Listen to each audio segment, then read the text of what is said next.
देखिए basically osteoporosis और arthritis ये दोनों जॉइंट्स डिसऑर्डर हैं। ओस्टियोपोरोसिस की बात करें, ओस्टियोपोरोसिस ऑलमोस्ट जो है 40 प्लस लोगों को होने के ज़्यादा चांसेस होते हैं। उसके लिए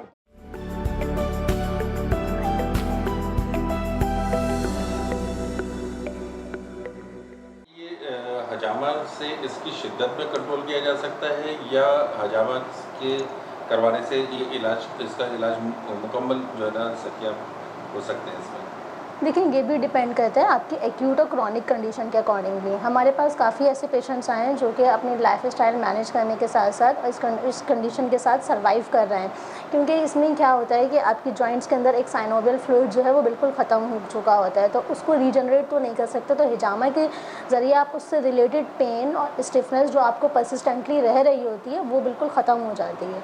वो भी डिपेंड करता है एक्यूट या क्रॉनिक कंडीशन के अकॉर्डिंगली। अगर आपको इनिशियली डायग्नोस हुआ है तो उसके साथ साथ अगर आप फ़ौरन ही इसका ट्रीटमेंट स्टार्ट कर देंगे तो आपको इंस्टेंट रिलीफ भी मिल जाता है। लेकिन अगर क्रॉनिक कंडीशन होती है तो ऑब्वियसली इसके लिए आपको रिकरेंट सेशंस रिक्वायर होते हैं और इससे बिल्कुल आपका इलाज ठीक भी हो सकता है। ये मुकम्मल इसका मर्ज़ ख़त्म हो सकता है, मुकम्मल मर्ज़ ख़त्म हो सकता है, लेकिन आपको फिर भी अपनी लाइफस्टाइल मैनेज करनी चाहिए। लाइक विटामिन और कैल्शियम की अगर डेफिशिएंसी है तो उसकी रिक्वायरमेंट को फुलफ़िल भी साथ साथ करना चाहिए। अच्छा, ये आर्थराइटिस डायग्नोस किस तरह से होता है?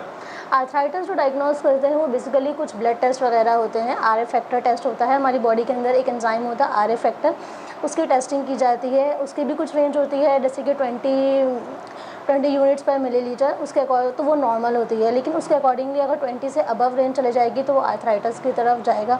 इसके अलावा यूरिक एसिड वगैरह, यूरिक एसिड टेस्ट करवाना चाहिए। एक मेजर कंडीशन है आर्थराइटिस की, उसमें यूरिक एसिड बहुत ज़्यादा रेज्ड हो जाता है, तो उसको अगर हम एवेलुएट करवाएंगे तो उसके ज़रिए हमें पता चल जाएगा कि आर्थराइटिस की तरफ पेशेंट जा रहा है या नहीं। इसके अलावा जो है बॉडी में सीबीसी करवाना चाहिए, उसमें आपको ईएसआर और डब्ल्यूबीसीएस की रेंज से पता चल जाएगा किस तरीके से आप अपनी फर्दर इवैल्यूएशन कर सकते हैं।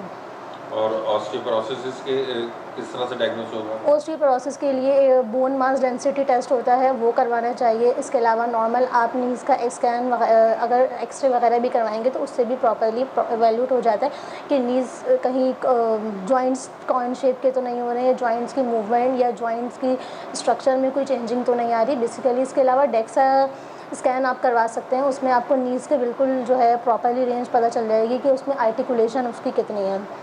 अच्छा, ये इन दोनों डिजीज़ के अंदर, आर्थराइटिस के अंदर और ऑस्टियोपोरोसिस के अंदर, क्या ग़िज़ा के अंदर कोई तब्दीली करनी चाहिए? बिल्कुल। कि सब्ज़ी, गोश्त या दालों का इस्तेमाल, किस चीज़ का इस्तेमाल ज़्यादा होना चाहिए? बिल्कुल, देखिए डाइट तो बहुत ही ज़्यादा अहम रोल प्ले करती है, क्योंकि क्या होता है कि ओस्टियोपोरोसिस जैसे कि high risk factor old age लोगों के लिए है और उनके लिए ऐसा होता है कि आप अपनी डाइट इतनी ज़्यादा इंटेक कर नहीं सकते हैं। तो पहली चीज़ तो यही है कि अगर विटामिन डी और कैल्शियम, जिंक और फास्फोरस किसी भी एसेंशियल मिनरल या विटामिन्स की डेफिशिएंसी है उसको फुलफिल किया जाए। इसके अलावा फ्रूट्स और वेजिटेबल्स लाइक जैसे कि कुछ फ्रूट्स के अंदर नेचुरली विटामिन डी और कैल्शियम मौजूद होता है, जैसे कि दही हो गया। दही का इस्तेमाल ज़्यादा से ज़्यादा, दिन में तकरीबन 1 कप दही का इस्तेमाल तो ज़रूर करना चाहिए।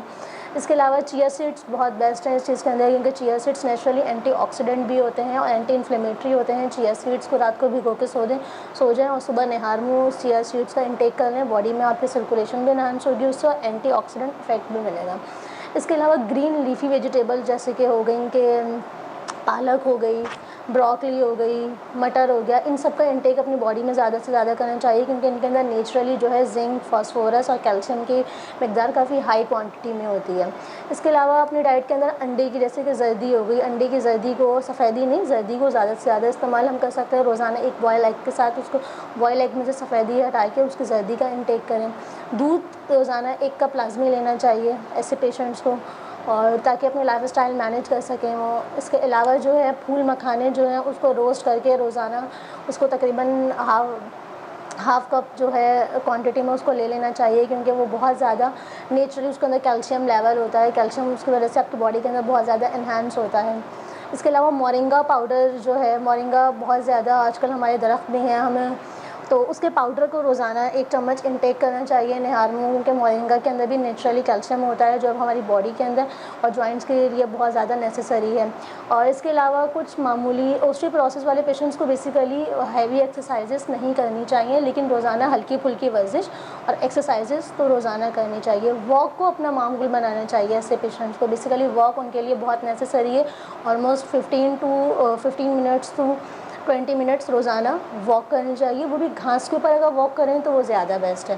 बेसिकली अपना लाइफस्टाइल मैनेज करने के साथ साथ मेडिकेशन जो है कुछ मल्टीविटामिन तो सप्लीमेंट जो कैल्शियम इनरिच हो उसका इंटेक करना चाहिए। देखिए, अगर डॉक्टर से आप किस टाइम कंसल्ट कर रहे हैं तो उस टाइम कंसल्ट करना चाहिए कि हमारी सबसे बड़ी गलती ये होती है कि मोस्टली हमारे पेशेंट्स ऐसे आते हैं कि जो बहुत ज़्यादा लापरवाही बरतने के बाद आ रहे हैं कि जॉइंट्स और घुटनों में मुस्तकिल दर्द रहता है, लेकिन उसको कई अरसे बाद आ रहे होते हैं, तो ऐसा करना गलत है। अगर आपके जोड़ों में तकरीबन 1 हफ़्ते से ज़्यादा दर्द है तो आप फ़ौरन कंसल्ट करें, क्योंकि कमर में दर्द अगर 1 हफ़्ते से ज़्यादा रह रहा है तो फ़ौरन कंसल्ट करने की ज़रूरत है, क्योंकि हमारी डाइट भी इस तरह की नहीं है कि हमें प्रॉपर्ली न्यूट्रिशन मिले।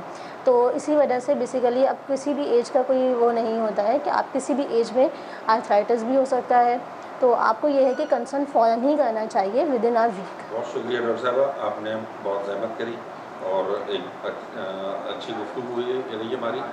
इसमें अगर आप कोई भी ख़वातीन जो हैं वो डॉक्टर साहिबा से अपॉइंटमेंट चाहते हैं और उनको चाहे ऑनलाइन कंसल्टेंसी लेनी हो या उन्हें क्लिनिक पर फिज़िकली विज़िट करना हो, तो डॉक्टर साहिबा गुलशन इकबाल में इनका क्लिनिक है, बिलाल हजामा क्लिनिक। वहाँ पे आप विज़िट कर सकते हैं, वीएमओ के थ्रू इनसे अपॉइंटमेंट ले सकते हैं। बहुत शुक्रिया डॉक्टर साहब। बहुत शुक्रिया। Subscribe our YouTube channel, Virtual Medical Opinion.